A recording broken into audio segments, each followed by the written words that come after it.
Well, thank you everybody for coming to listen to some poetry. I enjoy it. I've written some poems myself, and I have a selection of poems that I like. So I'm going to start off with a poem by Shelley, the famous romantic poet of the 19th century. And one little bit of information about that: when I was in high school, I had a girlfriend for a while whose name was Shelley, Kathy Shelley. And lo and behold, she was a direct descendant of Shelley the poet. And she used to write poetry. So just kind of funny. This one is called Ozymandias. Ozymandias. I met a traveler from an antique land who said, "Two vast and trunkless legs of stone stand in the desert. Near them on the sand, half sunk, a shattered visage lies, whose frown and wrinkled lip and sneer of cold command tell that its sculptor well those passions read, which yet survive stamped on these lifeless things by the hand that mocked them and the heart that fed. And on the pedestal these words appear: My name is Ozymandias, King of Kings.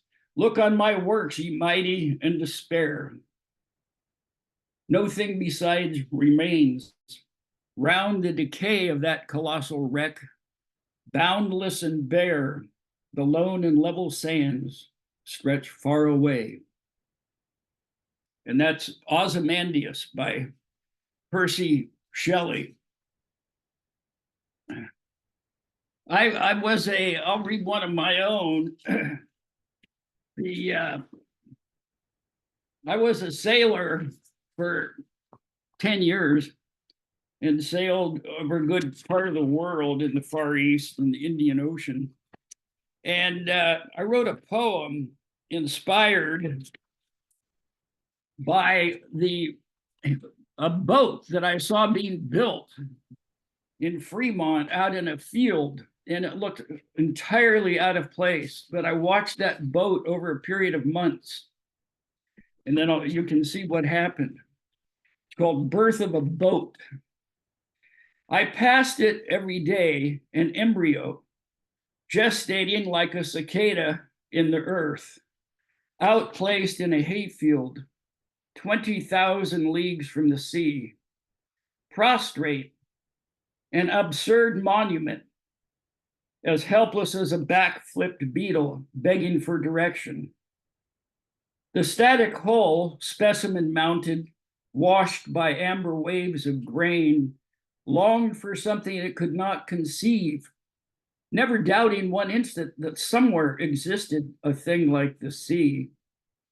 Amidst its unyielding dry demand in a hopeless setting, my routine of weeks and months greeted it, like a friend accepted it, took it for granted as we aged together, and its distant feature changed as slowly as mine by the old man who secretly labored on its gaunt ironwood visage, only in my absence. Hurriedly one day I noticed nothing, and the next the same, another forgotten greeting, till quietly the third time to say hello, I felt an absence before I knocked its door. The whole full bloomed was gone like a grown child. Like a late father, I had missed its birthing. And like a childhood friend, I never saw it again. Now when I pass by that way, I still look for that boat, born from a hayfield. So there was this boat, and one day after almost a year, suddenly it was gone. So it finally got its debut with the ocean, which was very satisfying from that hayfield in Fremont. Here's a poem by Edgar Allan Poe called El Dorado. Gaily bedight, a gallant knight in sunshine and in shadow had journeyed long, singing a song in search of El Dorado. But he grew old, this knight so bold, and o'er his heart a shadow fell as he found no spot of ground that looked like El Dorado. And as his strength failed him at length, he met a pilgrim shadow. Shadow, said he, where can it be, this land of El Dorado? Over the mountains of the moon, down the valley of the shadow, ride, boldly ride, the shade replied, if you seek for El Dorado. That's Edgar Allan, the famous Edgar Allan Poe, who wrote a variety of poems and some horror stories like The Pit and the Pendulum and so forth. He was, oh, and my favorite poem by his is The Raven. It takes a while to read it. I'm not going to read that. It'll probably take 40 minutes. Okay. Well, I'll read a, so like I said, I was a sailor and I sailed in the Merchant Marine. It wasn't the Navy, but I worked for the Navy as an electrician. And I was on a ship one time. Well, maybe I'll tell you what the story behind it is, because it's almost literally true, but not quite. Otherwise, I wouldn't be here. It's called Typhoon Delilah. It was the winter of '77, sailing the China Sea in a rust bucket christened Copa for the shipping company. We sailors were on the fantail, drinking a Formosan brew with the oiler, firemen, and the rest of the black gang crew. It was then the wind picked up and the sea began to foam. She was Typhoon Delilah, and we were so far away from home. Dead ahead she lay, black as night, angry as all hell's devils and screeching with affright. Should we steer around her or push this bucket through? The helmsman asked the captain, wondering what to do. The skipper, in a trance, sounded strange as he said, keep your course, sailor. Dead ahead, dead ahead. The helmsman paled and swallowed hard, steering as was bid. In his desperate mind, he bade farewell to his wife and only kid. Just then the mate ran up and called, Captain, sir, that's Typhoon Delilah. We can't possibly sail through her. Mind your place, I'm skipper of the ship. I've met Delilah before. This time I'll give her the slip. The seas picked up, crashing over the bridge. The wind howled like a freight train out of control on a mountain ridge. The Copa was tossed like a cork in a rolling keg of beer. When the chief rang up and cried, we can't give you steam to steer, the captain just repeated, dead ahead, dead ahead. The engineer cried, you're crazy, it's nonsense what you've said. The bell of the ship rang frantically fore and aft. It was rung by Delilah, and it said to man the life raft. The tie cord had broken. She'd taken control of the bill and turned a peaceful voyage into a living hell. The crew in dread heard the bidding of that bell and dutifully ran to their stations in answer to its knell. The captain shouted, come back, I never gave the word, but his speech was wasted in the wind and never heard. Every man was drowned trying to clear the ship. Every man save the captain. Only he would give her the slip. He was condemned by the fates that rule heaven and earth to forever sail into Delilah for all that he was worth, and to command with these few words more honored were never said. Keep your course, Copa, dead ahead, dead ahead.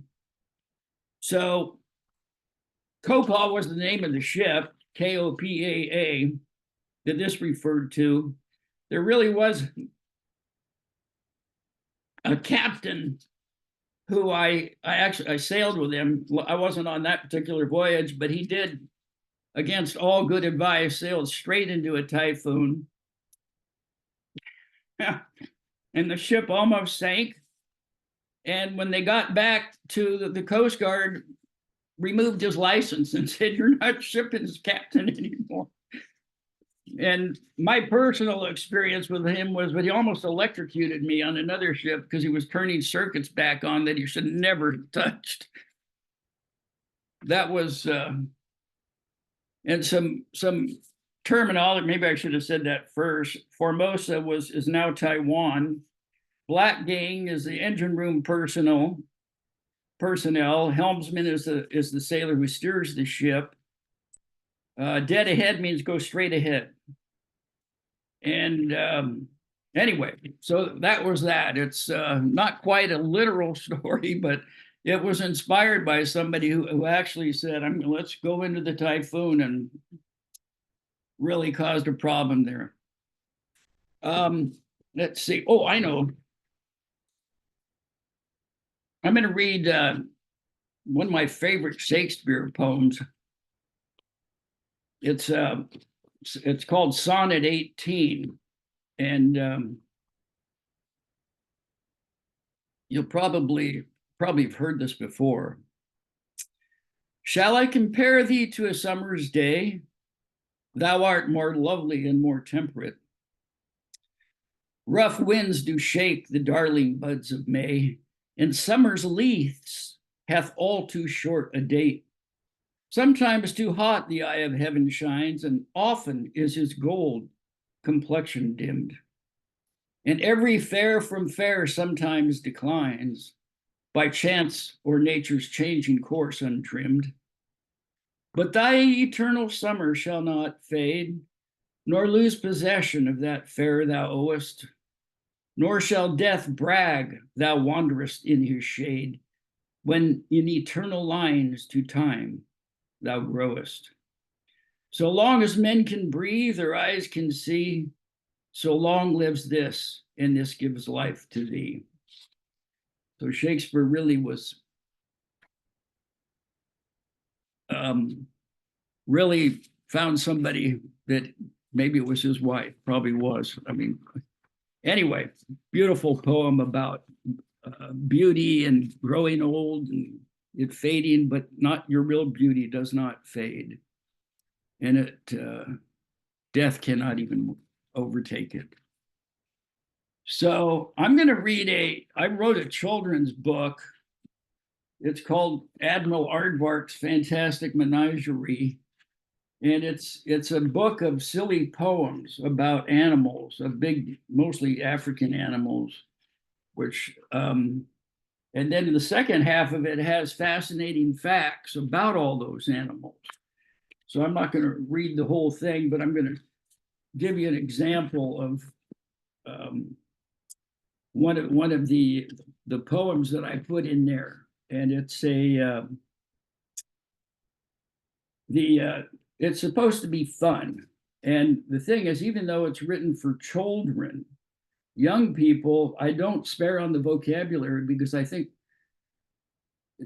big words with a certain sound and resonance would be fun to hear. And this one is called What's the Purpose of a Hippopotamus? What's the purpose of a hippopotamus? Being much bigger than most of the rest of us. For this, I can only offer a hefty take a guess about an animal that is mainly a make-a-mess. At least from the standpoint of a dinner table sit-a-guest. What's the point of lolling in a swampy river all day, chomping mud and roots? At least a horse eats hay. Tennis ball eyes bobbing above the waterline, cookie-sized nostrils that shudder your spine. Drawbridge mouth opens like a castle gate, showing ivory teeth like a portcullis grate. You could get lost inside that mouth if you went for a visit or moved in with your couch. It makes me wonder about a hippopotamus, but I guess they deserve to be just like all the rest of us. But on the whole, I think I'd rather be a rhinoceros. So there's I don't know if you can see it, but there's an illustration of the hippopotamus in his mouth that you can move in, take a little trip. And so The oh, okay. What here's one. Maybe I hope I'm not going too fast, but anyway, I this poem is by me, and it's inspired by a visit to Little Bighorn, Montana. And that's where it literally is, where the massacre of Custer took place. And they have the little, it's, a few hundred yards, I guess, in area. And you can walk around and they have markers where things occurred. And as I remember, they said they even have it, this is where Custer met his demise. And it's a sad story, but it was, I just felt a sense of grief and longing for both sides. Anyway, certainly the Native Americans they definitely had a grief. They definitely had. And what happened is that if you don't remember the story, the whole troop of Custer was massacred, and that was there's a little river there. There's the Bighorn River, and there's a little branch. It's called the Little Bighorn. So I just sat there and kind of meditated, and I just felt, a sense of longing. Just wish I could make it right. But it's called Echo from a Visit to Little Bighorn, Montana. The late sun of winter arrives out of place.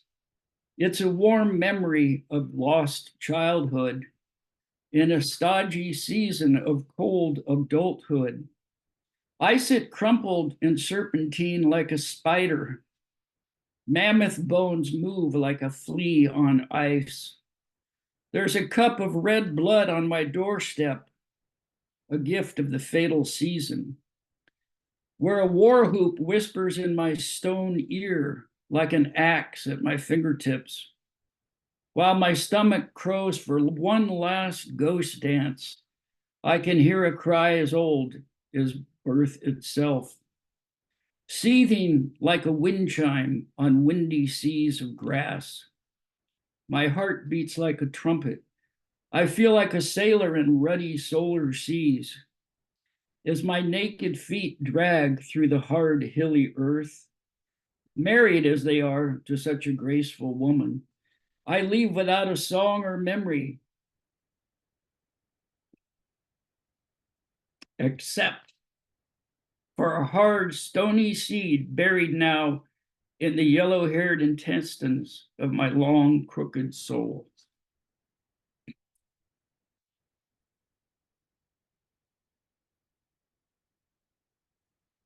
Yeah, if you ever go there, it's part of history and a little bit sad, to say the least, of course. This this is one of my most favorite poems. I don't know. Sometimes I think it's the best poem ever written in the English language.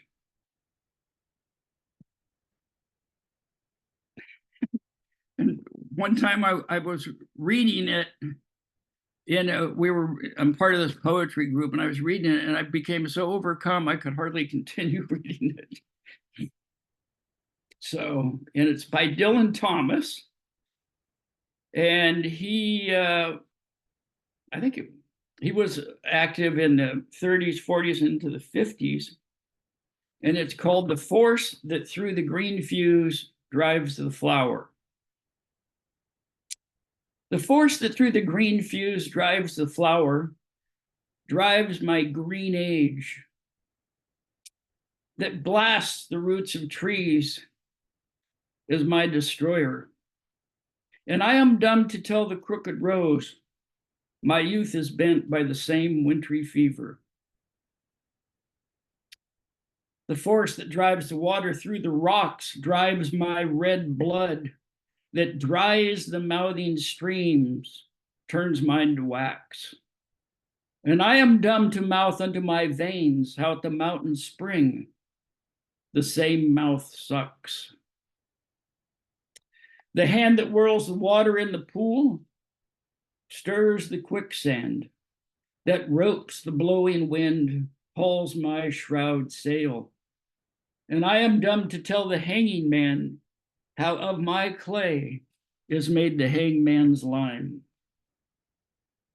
The lips of time leach to the fountain head, love drips and gathers, but the fallen blood shall calm her sores. And I am dumb to tell a weather's wind how time has ticked to heaven round the stars. And I am dumb to tell the lover's tomb how at my sheet goes the same crooked worm.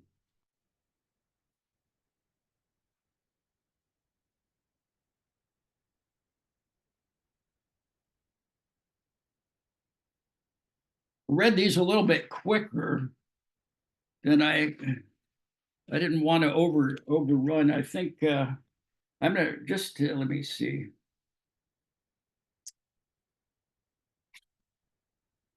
Let's see if it's here. Oh yeah. Here's in my book called Admiral Aardvark's Fantastic Menagerie. I included what I called a bonus poem for a rainy afternoon before the sun shines, and it's called Alone After School, a song for lonely children. I've always wondered just what I'd do if left all alone after school. The playground deserted and no one around, the wind blowing with a lonely sound, striking the steel post with a tetherball chain as a Dixie cup rolls across the asphalt plain. Yes, I've always wondered just what I'd do all alone on the playground after school. I might sit on the bench with my hand on my chin and wonder when the people are coming back again. While my friends were all eating dinner at home, I'd rummage through my lunch bag all alone. A stray dog might come and beg of me. When I tried to pet him, he might turn and flee. I might look through the windows of the deserted school, thinking of days inside with the work I must do, then remember a recess with a 50-yard race, now vanished from the schoolyard without a trace. Finally, I'd realize just who I am, a Robinson Crusoe in search of a friend. But no matter how lonely I might feel, I have inside me what is most real. And the best thing that can ever happen to me is having myself to know and to be.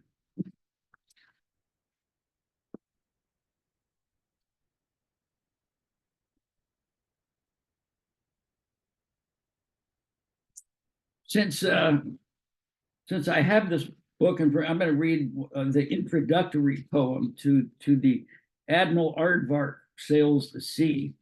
Excuse me, it's called Admiral Aardvark's Fantastic Menagerie.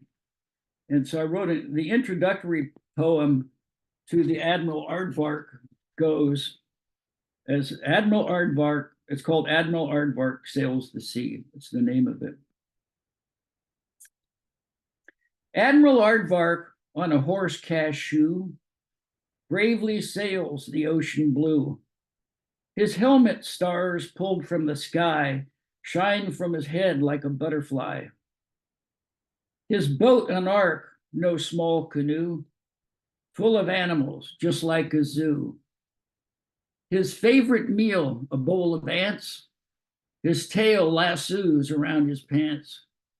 With golden buckle and a telescope, he keeps special magic in an envelope. Like Noah, he built an ark to sail the world with adventurous lark. Through childhood's rainy day window sails he, against the gale of orchids with serenity, till he rests at night, quiet and secure, in bed under the covers kissed with nurture by his mom and dad in a warm burrow to sleep secure until tomorrow.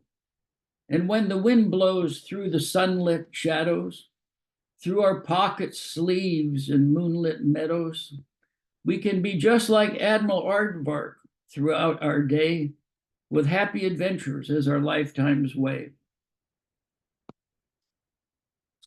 There's a little picture of Admiral Aardvark, and you can see it. He's on a horse, and he's got a helmet and a scarf around his neck. These were, I didn't draw the illustrations. A friend who's also a professional illustrator did them for me, and I really liked what he did. He got that lightness and comic feel to it. So I'm thinking that's really all that I prepared. It's a lot to have a lot of poems just blasted at you. So trying to think of a good concluding poem here.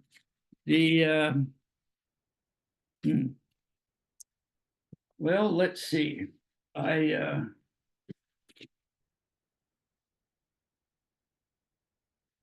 Maybe what I can do is give you an example. So here's an example of what I thought was a fascinating fact that included about, for example, the aardvark. Thankfully, the humble aardvark has not become a threatened species in its native home of Africa. The International Union for Conservation of Nature, the IUCN, has given our aardvark the status of least concern regarding its conservation status. Our humble story's namesake, nocturnal in behavior, eats mostly ants and termites. The aardvark is native to Africa, and though similar in appearance to the South African anteater, is not scientifically considered closely related. That's an interesting fact. Adult aardvarks weigh approximately 90 to 150 pounds and can reach 7 feet in length, including their tail of about 2 feet in length.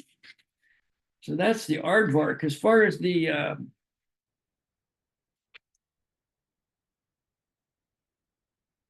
hippopotamus, I've always found hippopotami, that's plural, fascinating, and they can be they look very docile, but they can be they can be aggressive, and they can defend themselves against a lion.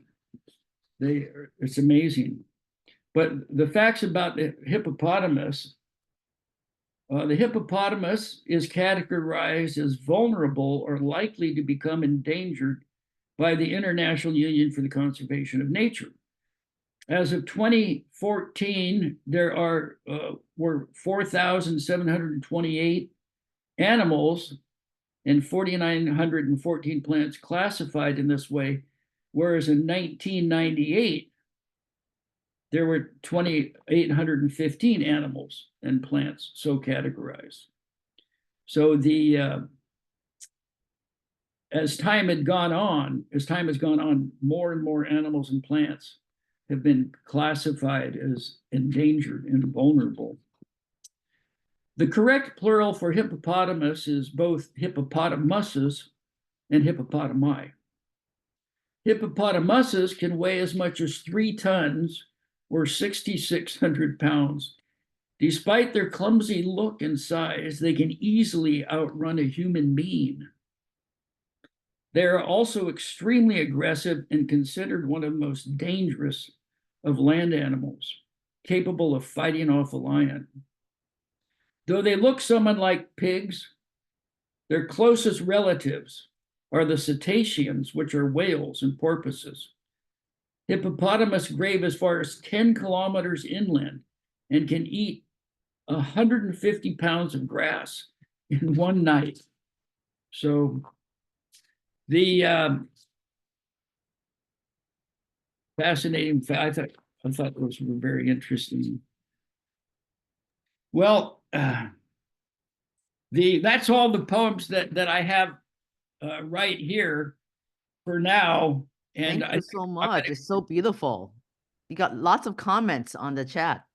Oh, okay, that's great. That's great. I thought maybe I was reading them a little bit fast, but anyway, I think I'm going to conclude that so I don't just go running up there and then I will. Thank you so much, Jack. This is Okay, beautiful. you're welcome, and have a happy yoga, Yep. and we'll we'll We'll see see. you next month. Take care. Okay, Bye sounds bye. good. That sounds good. Thank you.